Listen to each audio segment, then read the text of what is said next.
At least 4 protesters have been killed in Bangladesh as thousands call for a complete shutdown across the country.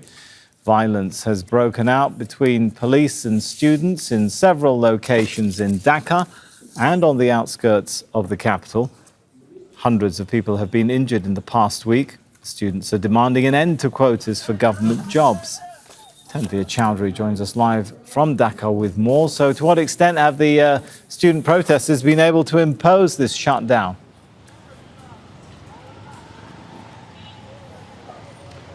Pretty much quite an extent. I mean, the traffic is very light, very few public transport or private cars moving around, mostly emergency vehicle and essential vehicle. The city is very tense right now. There's been clashes going on in different sectors of the capital city. We've been to some protests.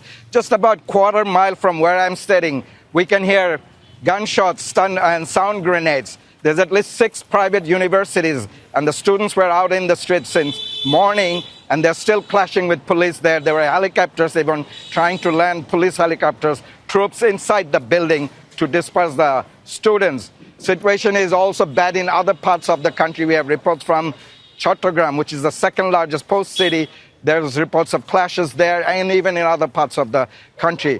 This, despite the fact the government just announced by the law minister in the parliament in a press briefing urgently that the government is willing to sit down with the protesting students. This is a conciliatory message and a tone down by the government. And also in last evening, the Prime Minister Sheikh Hasina in a conciliatory speech said that they will go for a judicial inquiry as to who is behind all this chaos and crime and killings recently, and said that to have patience until the Supreme Court gives a verdict. But the students are very adamant.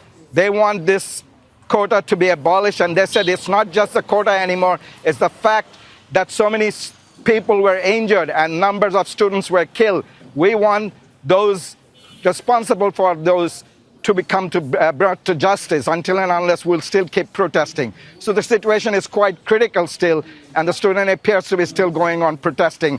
Despite government's effort to say that they want a compromise and sit down, the police are cracking down still all across the country, and right behind about a quarter kilometer you can hear gunfights and grenades and helicopters all around there trying to crack down on the students. So I can tell the situation is still quite critical and tense in the capital city as well as in other parts of the country.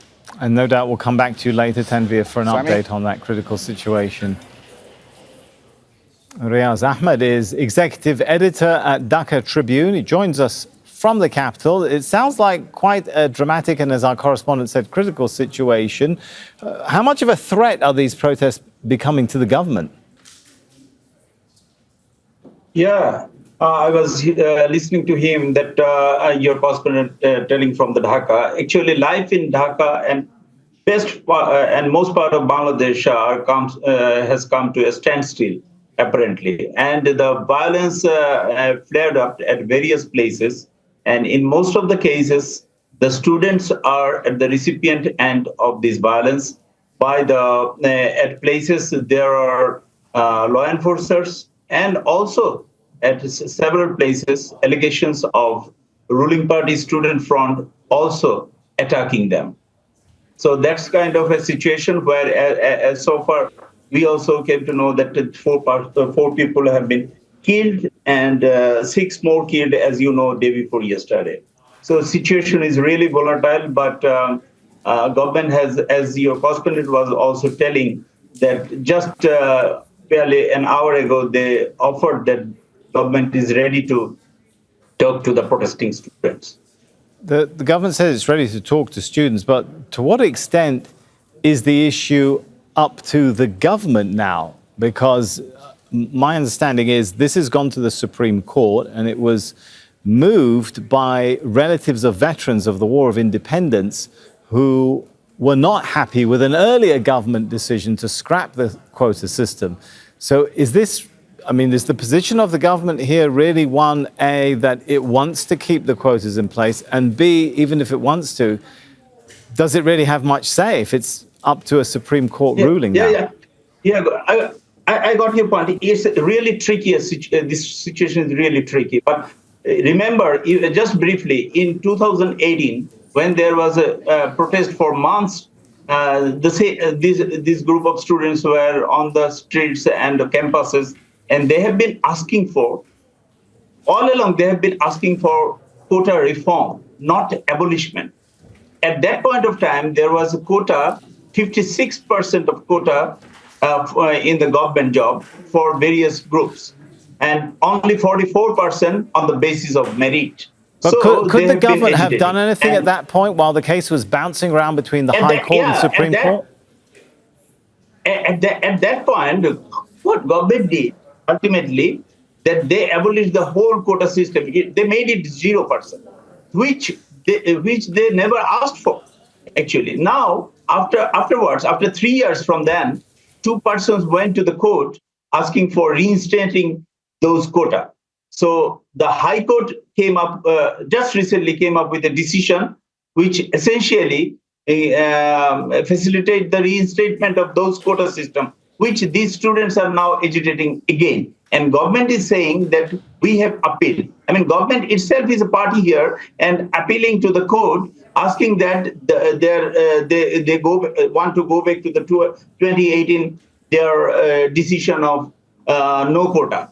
But students are also saying that. But in the process, there is a huge amount of mistrust going on the same issue, coming one step forward and going back. These sort of things. In the process, students are seeing that their future is bleak. I mean, and they don't as the things as you see say that is in the hands of the court, and the court schedule is finally the appellate division of the High Court, High Court So of what Bangladesh. happens on August the 7th if the court rules to keep the quota system? Yeah. You see, I mean, it's all of this protest now. Today, government is saying that in 2 days' time, coming Sunday, there will be appeal. Government will go back to the court and will try to bring forward that date of 7th August, bring that forward by talking to the Supreme Court authority. So this kind of thing, government could actually, and government is saying today that they are ready to talk to the agitating students. But this could have been done. I mean, from the executive branch of the government, they could have shown this path of communication, having dialogue, and activism that they are showing, that talking to the engaging with the court. This could have been done more than 2 weeks ago, rather than now. So, and in the process, many lives have lost. Right. Yeah. All right. Thank you so much for your analysis on that, Reaz Ahmad from the Dhaka Tribune. Make sure to subscribe to our channel to get the latest news from Al Jazeera.